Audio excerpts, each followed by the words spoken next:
Hello दोस्तों, नमस्कार। मैं भी एक आप सभी का एक बार फिर से बहुत बहुत स्वागत करता हूं आपके अपने इस यूट्यूब परिवार में। तो आप सब कैसे हैं? उम्मीद करता हूं आप सब अच्छे होंगे, स्वस्थ होंगे और railway NTPC 12th level exam 2025 की तैयारी बहुत ही अच्छी तरीके से कर होंगे।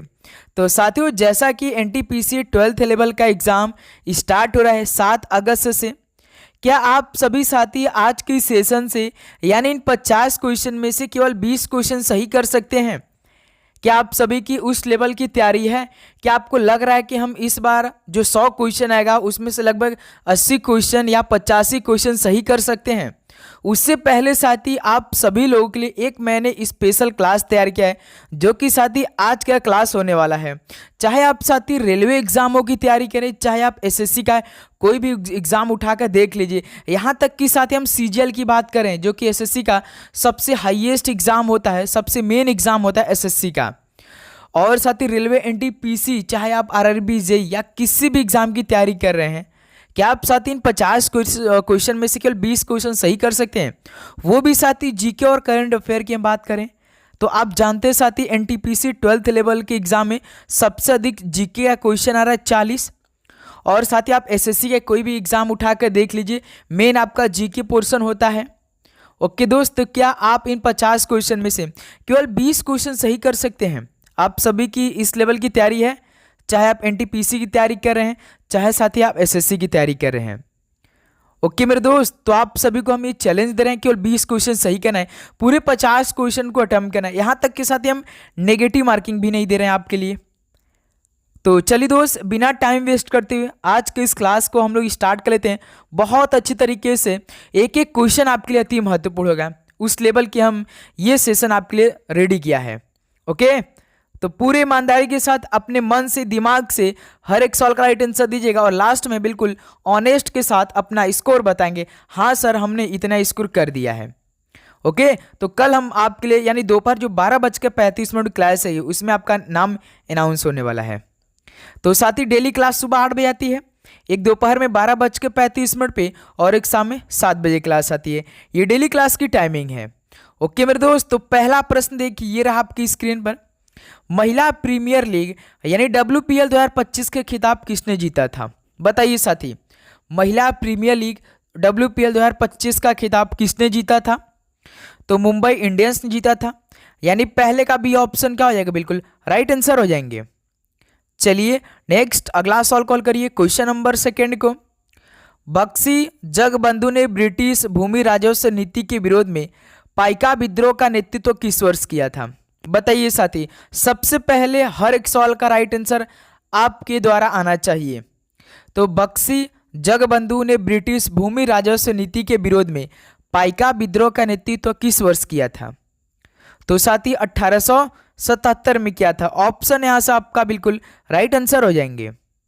चलिए नेक्स्ट अगला सवाल कॉल करिए, क्वेश्चन नंबर 3। निम्नलिखित में से किस देश ने 2025 में बंगाल की खाड़ी में अंतर सरकारी संगठन यानी BOBIGO की अध्यक्षता संभाली? बताइए साथी, किस देश ने 2025 में बंगाल की खाड़ी अंतर सरकारी संगठन की अध्यक्षता संभाली थी? बताइए इस सवाल का राइट आंसर क्या बनेगा? तो मेरे दोस्त याद रखिएगा, बांग्लादेश ने संभाली थी। ऑप्शन सी क्या हो जाएगा, बिल्कुल राइट आंसर हो जाएंगे।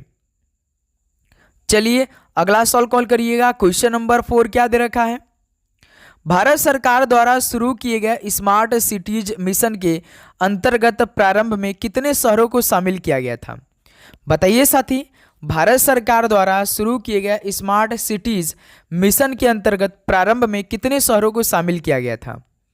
तो साथी याद रखिएगा, 100 शहरों को शामिल किया गया था। ऑप्शन सी क्या हो जाएगा, बिल्कुल राइट आंसर हो जाएंगे। चलिए नेक्स्ट अगला सवाल कॉल करिए, क्वेश्चन नंबर 5 को। निम्नलिखित में से कौन सा रासायनिक परिवर्तन का उदाहरण है? बताइए साथी, इनमें से कौन सा रासायनिक परिवर्तन का उदाहरण है? तो मेरे दोस्त याद रखिएगा, लकड़ी का जलना कैसा परिवर्तन है? तो रासायनिक परिवर्तन है। ऑप्शन यहां से क्या हो जाएगा आपका, बिल्कुल राइट आंसर हो जाएंगे। चलिए अगला सवाल कॉल करिए, क्वेश्चन नंबर 6 को। निम्नलिखित में से कौन कानून के माध्यम से अंतर जातीय और अंतर धार्मिक विवाह को बढ़ावा देने के लिए प्रसिद्ध था? बताइए साथी, कानून के माध्यम से अंतर जातीय और अंतर धार्मिक विवाह को बढ़ावा देने के लिए फेमस था? बताइए साथी। तो याद रखेंगे साथी, राजा राम मोहन राय जी थे।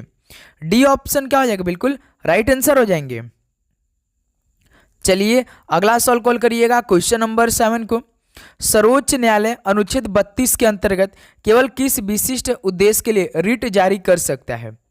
बताइए साथी, सर्वोच्च न्यायालय अनुच्छेद 32 के अंतर्गत केवल किस विशिष्ट उद्देश्य के लिए रिट जारी कर सकता है? तो मेरे दोस्त याद रखिएगा, मौलिक अधिकारों की रक्षा के लिए कर सकता है। ऑप्शन यहां से आपका बिल्कुल राइट आंसर हो जाएंगे। चलिए नेक्स्ट अगला सवाल कॉल करिए, क्वेश्चन नंबर 8 क्या दे रखा है? लैंगिक असमानता सूचकांक यानी GII 2022 में 193 देशों में भारत ने कौन सा स्थान हासिल किया? चाहे साथी आप रेलवे एग्जाम उठा कर देख लीजिए, चाहे आप SSC एग्जाम उठा कर देख लीजिए, कभी भी साथी करंट अफेयर का कुछ एक आध दो सवाल कम से कम 2 साल पहले डाटा देकर पूछ देता है। याद रखेंगे साथी, NTPC जो आपका ग्रेजुएशन लेवल का एग्जाम जो 5 जून से लेकर 23-24 तारीख तक चला था, उसमें का ये सवाल है। 2025 में सवाल मतलब 2025 में एग्जाम हुआ था और सवाल देखिए 2022 का पूछ दिया है। बताइए 193 देशों में भारत ने कौन सा स्थान हासिल कर लिया था? तो साथ ही याद रखिए 108वें नंबर पे आया था। ऑप्शन सी बिल्कुल राइट आंसर हो जाएंगे। चलिए अगला सवाल कॉल करिए, क्वेश्चन नंबर 9 को। निम्नलिखित में से किसने भारतीय और पश्चिमी दोनों शिक्षा को बढ़ावा देने के लिए कलकत्ता में वेदांत कॉलेज की स्थापना की थी? बताइए साथी, इस सवाल का राइट आंसर क्या हो जाएगा? किसने भारतीय और पश्चिमी दोनों शिक्षा को बढ़ावा देने के लिए कलकत्ता में वेदांत कॉलेज की स्थापना की थी?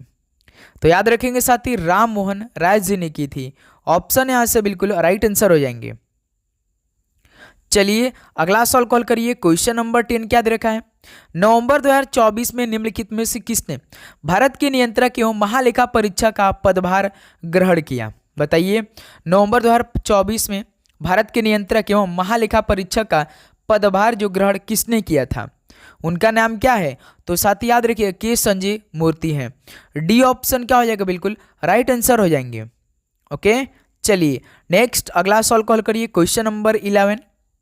फरवरी 2025 में Muthoot finance gold loan market में अपनी उपस्थिति को मजबूत करते हुए भारत भर में कितनी नई शाखाएं खोलने के लिए RBI की मंजूरी मिली है? बताइए साथी, फरवरी 2025 में जो Muthoot finance gold loan market है उसने अपनी उपस्थिति को मजबूत करते हुए भारत भर में कितनी नई शाखाएं खोलने के लिए RBI की मंजूरी ली है? तो याद रखेंगे साथी 115 शाखा। बी ऑप्शन क्या हो जाएगा? बिल्कुल राइट आंसर हो जाएंगे। चलिए अगला सवाल कॉल करिए, क्वेश्चन नंबर 12 क्या दे रखा है? जलवायु परिवर्तन प्रदर्शन सूचकांक 2025 में कितने देशों का मूल्यांकन किया गया? बताइए साथी, सभी सवाल भाई NTPC जो आपका एग्जाम समाप्त हुआ है उसी का है ये भाई, देख सकते हैं आप।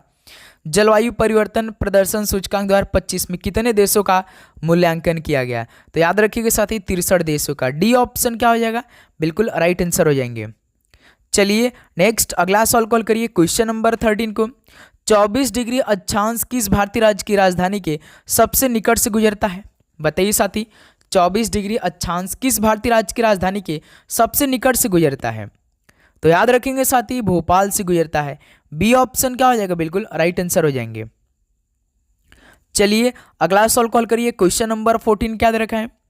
गुप्तोत्तर काल की राजनीति में भुक्ति शब्द का प्रयोग किसके लिए किया जाता था? बताइए साथी गुप्तोत्तर काल की राजनीति में भुक्ति शब्द का प्रयोग किसके लिए किया जाता था? तो याद रखेंगे साथी प्रांत के लिए किया जाता था। बी ऑप्शन क्या हो जाएगा? बिल्कुल राइट आंसर हो जाएंगे। चलिए दोस्त अगला सवाल कॉल करिए, क्वेश्चन नंबर 15 को। भारत का पूर्वी तटीय मैदान किस राज्य से किस राज्य तक फैला हुआ है? तो साथी जो भारत का पूर्वी तटीय मैदान है ये किस राज्य से लेकर किस राज्य तक फैला हुआ है? बताइए। तो याद रखेंगे पश्चिम बंगाल से तमिलनाडु तक फैला हुआ है। डी ऑप्शन क्या हो जाएगा? बिल्कुल राइट आंसर हो जाएंगे। ओके चलिए अगला सवाल कॉल करिए, क्वेश्चन नंबर 16 क्या दे रखा है? किस प्रकार का अधीनस्थ न्यायालय मुख्य रूप से संपत्ति के स्वामित्व और संविदात्मक समझौते से संबंधित विवादों का निपटान करता है? बताइए साथी किस प्रकार का अधीनस्थ न्यायालय मुख्य रूप से संपत्ति के स्वामित्व और संविदात्मक समझौते से संबंधित विवादों का निपटान करता है? तो साथी दीवानी न्यायालय करता है। डी ऑप्शन परफेक्ट आंसर हो जाएंगे। यदि साथी आप सभी का 20 प्रश्न सही होता है तभी आप लोग साथी चैनल को सब्सक्राइब कर लीजिएगा मेरे दोस्त। यदि नहीं होता तब पर भी कर लीजिए, क्योंकि हम आप सभी लोग ले भाई, आप किसी भी एग्जाम की तैयारी कर रहे हैं, एसएससी का कोई एग्जाम उठा लीजिए, चाहे आप साथी रेलवे एग्जाम उठा कर देख लीजिए, हर एक क्वेश्चन आपको यहाँ से मिलेगा मेरे दोस्त। बस आपको डेली क्लास लेनी है मेरे दोस्त, याद रखिएगा आप लोग। ओके, क्वेश्चन नंबर 17 देखिए, दक्षिण भारतीय मंदिर वास्तुकला में गर्भगृह के ऊपर निर्मित सीढ़ी नुमा या पिरामिडनुमा संरचना को क्या कहा जाता है? बताइए साथी, दक्षिण भारतीय मंदिर वास्तुकला में गर्भगृह के ऊपर निर्मित सीढ़ी नुमा या पिरामिड नुमा संरचना को क्या कहा जाता है? तो याद रखेंगे साथी, विमान कहा जाता है। बी ऑप्शन क्या हो जाएगा? बिल्कुल राइट आंसर हो जाएंगे। चलिए दोस्त, अगला सवाल कॉल करिए। क्वेश्चन नंबर 18 क्या दे रखा है? नवंबर 2024 में डेयरी क्रांति में भारत के योगदान के महत्व को उजागर करने के लिए कौन सा दिवस मनाया गया? नवंबर 2024 में डेयरी क्रांति में भारत के योगदान के महत्व को उजागर करने के लिए कौन सा दिवस मनाया गया? तो याद रखिएगा साथी, राष्ट्रीय दुग्ध दिवस मनाया गया। डी ऑप्शन बिल्कुल राइट आंसर हो जाएंगे। चलिए नेक्स्ट अगला सवाल कॉल करिए। क्वेश्चन नंबर 19 को, निम्नलिखित में से किस भारतीय राज्य की तटरेखा नहीं है? बताइए साथी, किस भारतीय राज्य की तटरेखा नहीं है इनमें से? देखिए, आंध्र प्रदेश की है, उड़ीसा का भी है, गुजरात का तो सबसे बड़ा है, लेकिन साथ ही राजस्थान का नहीं है। ऑप्शन सी बिल्कुल परफेक्ट आंसर हो जाएंगे। चलिए नेक्स्ट अगला सवाल कॉल करिए। क्वेश्चन नंबर 20 क्या रखा है? अप्रैल 2025 तक प्राप्त जानकारी के अनुसार भारत ब्रिटेन मुक्त व्यापार समझौते यानी एफटीए का कितना प्रतिशत अंतिम रूप दिया गया है, जिससे दोनों देशों सौदे को पूरा करने के करीब पहुंच गए हैं? बताइए साथी, अप्रैल 2025 तक प्राप्त जानकारी के अनुसार भारत ब्रिटेन मुक्त व्यापार समझौते का कितना प्रतिशत अंतिम रूप दिया गया, जिसे दोनों देशों सौदे को पूरा करने के करीब पहुंच गए हैं?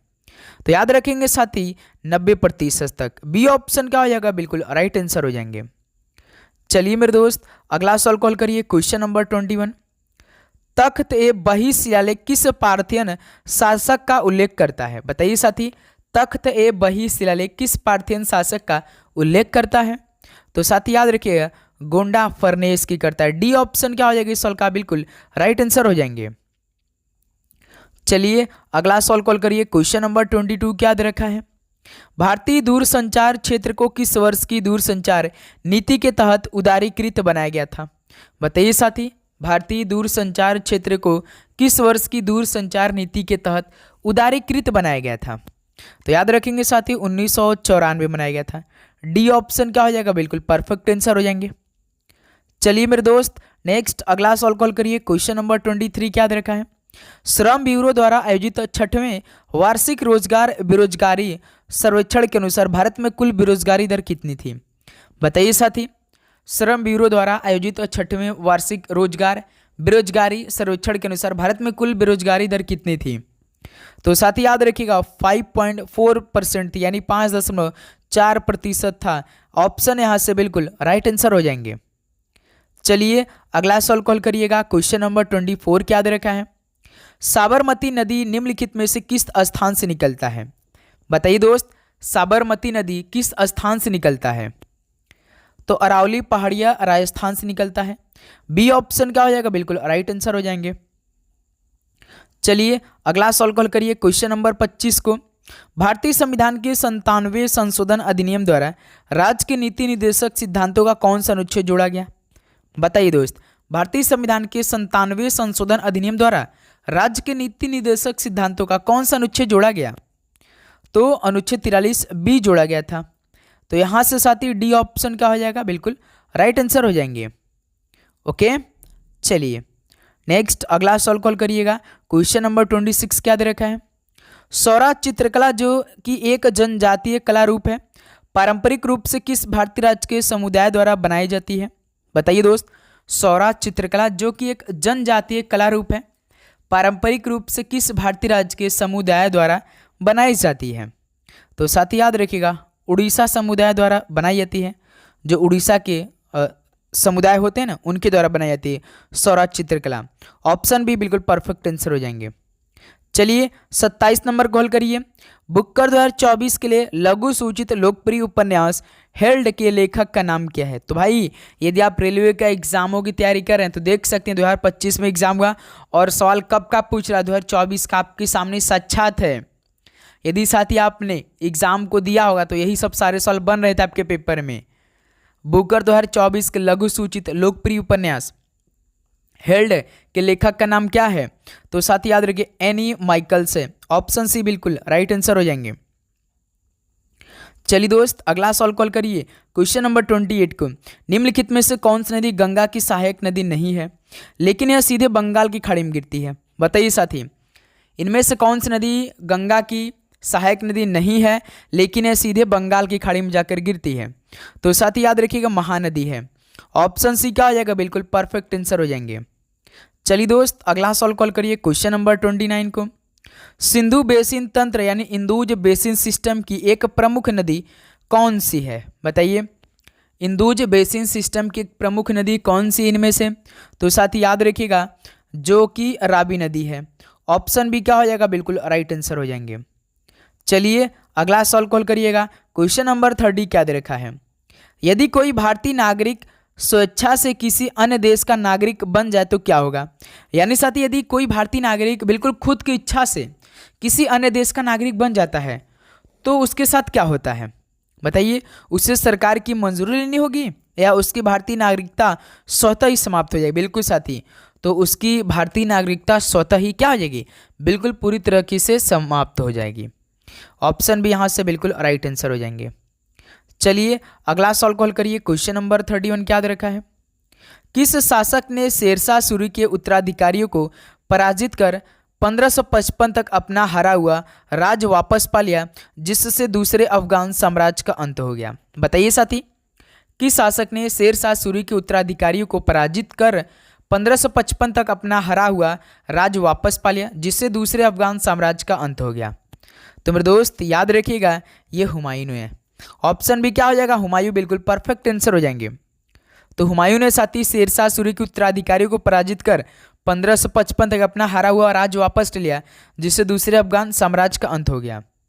ओके, चलिए नेक्स्ट अगला सवाल कॉल करिए। क्वेश्चन नंबर 32 क्या दे रखा है? निम्नलिखित में से कौन सी अनुसूची जनजातीय मामलों के लिए ग्राम परिषदों या अदालतों के गठन की अनुमति देती है? तो साथ ही कौन से अनुसूची जनजातीय मामलों के लिए ग्राम परिषदों या अदालतों के गठन की अनुमति देती है? तो साथ ही याद रखिए छठी अनुसूची। बी ऑप्शन क्या हो जाएगा? बिल्कुल राइट आंसर हो जाएंगे। चलिए दोस्त अगला सवाल कॉल करिए। क्वेश्चन नंबर 33, विश्व पैरा एथलेटिक्स ग्रैंड प्रिक्स 2025 में भारत ने कुल कितने पदक जीते? बताइए दोस्त, विश्व पैरा एथलेटिक्स ग्रैंड प्रिक्स 2025 में भारत ने कुल कितने पदक जीते हैं? तो याद रखेंगे साथी टोटल 134 पदक जीते थे भारत ने। ऑप्शन यहाँ से बिल्कुल राइट आंसर हो जाएंगे। चलिए अगला सवाल कॉल करिएगा। क्वेश्चन नंबर 34 क्या बनेगा? निम्नलिखित में से कौन संथाल विद्रोह का भागीदार नहीं था? तो साथी संथाल विद्रोह का भागीदार कौन नहीं था इनमें से? तो याद रखेंगे साथी ताना भगत नहीं थे। ऑप्शन यहाँ से आपका बिल्कुल राइट आंसर हो जाएंगे। चलिए अगला सवाल कॉल करिए। क्वेश्चन नंबर 35 को, 106वें संशोधन अधिनियम के अंतर्गत महिलाओं के लिए कितने प्रतिशत सीटें आरक्षित हैं? बताइए साथी, 106 नंबर का जो संशोधन अधिनियम था इसके अंतर्गत महिलाओं के लिए कितने प्रतिशत सीटें आरक्षित हैं? तो साथी याद रखिएगा 33%। ऑप्शन सी क्या हो जाएगा? बिल्कुल राइट आंसर हो जाएंगे। ओके, चलिए नेक्स्ट अगला सवाल कॉल करिए। क्वेश्चन नंबर 36 को, अप्रैल 2025 में भारत और चीन ने सीधी यात्री उड़ानें फिर से शुरू करने के लिए चर्चा शुरू की जो किस वर्ष से निलंबित थी? बताइए साथी, अप्रैल 2025 में भारत और चीन ने सीधी यात्री उड़ानें फिर से शुरू करने के लिए चर्चा शुरू की जो किस वर्ष से ये निलंबित थी? तो भाई 2020 से निलंबित थी। बी ऑप्शन क्या हो जाएगा? बिल्कुल राइट आंसर हो जाएंगे। ओके, चलिए अगला सवाल कॉल करिए। क्वेश्चन नंबर 37 को, शुष्क भूमि खेती में प्रमुख बाधा क्या है? तो साथी शुष्क भूमि खेती में जो प्रमुख बाधा है वो क्या आती है साथी? यदि आप शुष्क भूमि खेती करने गए तो उसमें आप सभी को एक जो बाधा मिल जाएगी, आप खेती नहीं कर पाएंगे जो कि साथी जल की कमी उपलब्धता होती है इसमें। ऑप्शन सी बिल्कुल राइट आंसर हो जाएंगे। चलिए नेक्स्ट अगला सवाल कॉल करिए क्वेश्चन नंबर 38 को। 97वें संविधान संशोधन के बाद संशोधन के साथ असंगत राज्य सरकार सहकारी कानून कितने समय तक लागू रह सकता है? तो 97वें संविधान संशोधन के बाद संशोधन के साथ असंगत राज्य सहकारी कानून कितने समय तक लागू रह सकता है? तो मेरे दोस्त याद रखें 1 वर्ष तक। ऑप्शन सी क्या हो जाएगा? बिल्कुल राइट आंसर हो जाएंगे। ओके चलिए अगला सवाल कॉल करिए क्वेश्चन नंबर 39 को। महानदी की कुल लंबाई कितनी है? महानदी की कुल कितने किलोमीटर की लंबाई है? तो साथ ही याद रखिए 851 किलोमीटर। ऑप्शन सी बिल्कुल राइट आंसर हो जाएंगे। चलिए अगला सवाल कॉल करिए क्वेश्चन नंबर 40 क्या बनेगा? बिल्कुल परफेक्ट आंसर। बंगाल की खाड़ी अंतर सरकारी संगठन की 13वीं शासी परिषद की बैठक कहाँ आयोजित की गई? बताइए साथी। बंगाल की खाड़ी अंतर सरकारी संगठन की 13वीं शासी परिषद की बैठक कहाँ आयोजित की गई? तो मेरे दोस्त याद रखिएगा मालदीव में की गई थी। ऑप्शन सी बिल्कुल राइट आंसर हो जाएंगे। चलिए अगला सवाल कॉल करिए क्वेश्चन नंबर 41। किस रियासत के शासक ने सिख समुदाय और संस्थाओं को संरक्षण दिया? बताइए दोस्त, किस रियासत के शासक ने सिख समुदाय और संस्थाओं को संरक्षण दिया था? तो मेरे दोस्त याद रखिएगा पटियाला के भूपिंदर सिंह ने। ऑप्शन सी बिल्कुल राइट आंसर हो जाएंगे। चलिए मेरे दोस्त अगला सवाल कॉल करिए क्वेश्चन नंबर 42 क्या बनेगा? बिल्कुल परफेक्ट आंसर। भारत में मानव अधिकार संरक्षण अधिनियम कब पारित किया गया? तो साथ ही भारत में मानव अधिकार संरक्षण अधिनियम कब पारित किया गया? तो साथ ही याद रखिएगा 1993 में पारित किया गया था। डी ऑप्शन क्या हो जाएगा? बिल्कुल परफेक्ट आंसर हो जाएंगे। चलिए अगला सवाल कॉल करिए क्वेश्चन नंबर 43 क्या बनेगा? 5वीं अनुसूची के अंतर्गत अनुसूचित क्षेत्रों में राज्यपाल के विनियमन किसे निषिद्ध या प्रतिबंधित कर सकते हैं? बताइए साथी। 5वीं अनुसूची के अंतर्गत अनुसूचित क्षेत्रों में राज्यपाल के विनियमन निम्नलिखित में से किसे निषिद्ध या प्रतिबंधित कर सकते हैं? तो साथी याद रखिएगा भूमि अंतरण को। ऑप्शन यहाँ से आपका बिल्कुल राइट आंसर हो जाएंगे। चलिए दोस्त अगला सवाल कॉल करिए क्वेश्चन नंबर 44। 26 मार्च 2025 को भारतीय रिजर्व बैंक आरबीआई द्वारा 8वीं राज्य स्तरीय समन्वय समिति की बैठक कहाँ आयोजित की गई थी? बताइए साथी। 26 मार्च 2025 को भारतीय रिजर्व बैंक के द्वारा 8वीं राज्य स्तरीय समन्वय समिति की बैठक कहाँ पर की गई थी? तो ये साथी गंगटोक में की गई थी। ऑप्शन भी बिल्कुल राइट आंसर हो जाएंगे। ओके चलिए अगला सवाल कॉल करिए क्वेश्चन नंबर 45 को। 74वें संविधान संशोधन 1992 द्वारा प्रत्येक राज्य में नगर पालिका चुनाव करने के लिए किसी संस्था की स्थापना की गई है? बताइए साथी। 74वें संविधान संशोधन 1992 द्वारा प्रत्येक राज्य में नगर पालिका चुनाव करने के लिए किसी संस्था की स्थापना की गई है? तो साथी वो राज्य निर्वाचन आयोग की। ऑप्शन सी बिल्कुल राइट आंसर हो जाएंगे। चलिए दोस्त अगला सवाल कॉल करिए क्वेश्चन नंबर 46 क्या बनेगा?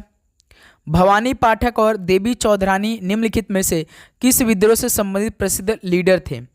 बताइए साथी। भवानी पाठक और देवी चौधरानी ये किस विद्रोह से संबंधित प्रसिद्ध लीडर थे?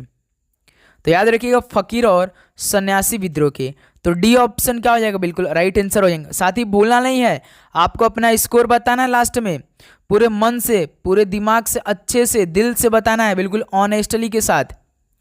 अमाशय में आधिक्य अम्ल को उदासीन करने के लिए निम्नलिखित में से किस खाद्य का सेवन करना चाहिए? तो साथ ही आप जानते हैं कि एनटीपीसी एग्जाम कैसे होगा आप सभी का, जैसे 40 क्वेश्चन जीके आएगा, 30 क्वेश्चन मैथ आएगा, 30 क्वेश्चन रीजनिंग आएगा।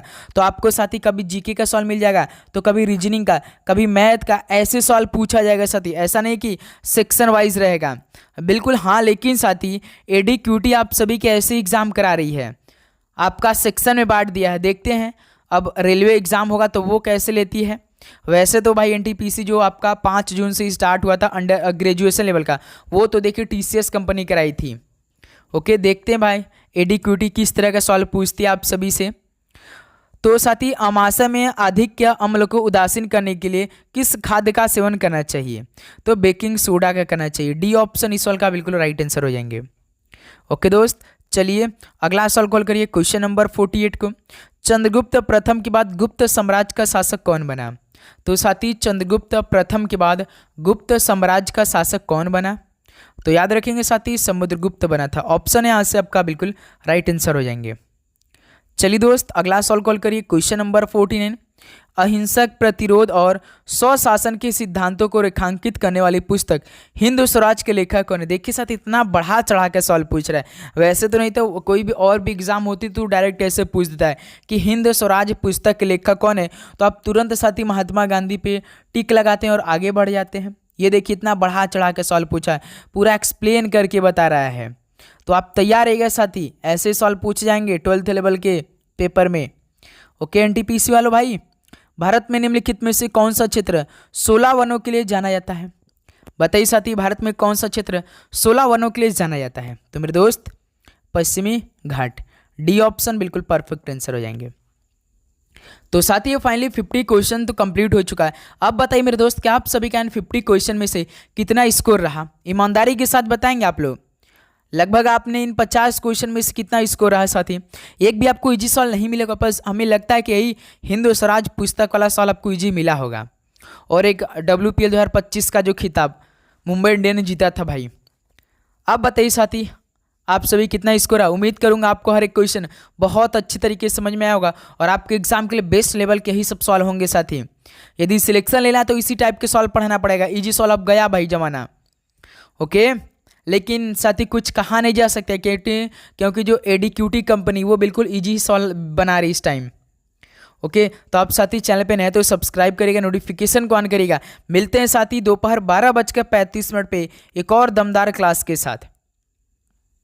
आप जरूर से जरूर नोटिफिकेशन को ऑन करेंगे। ओके, तो चलिए इस क्लास को यहीं पर समाप्त करते हैं। आप लोग पढ़ाई करिए, अच्छे से रिवीजन करिए, मेहनत करिए।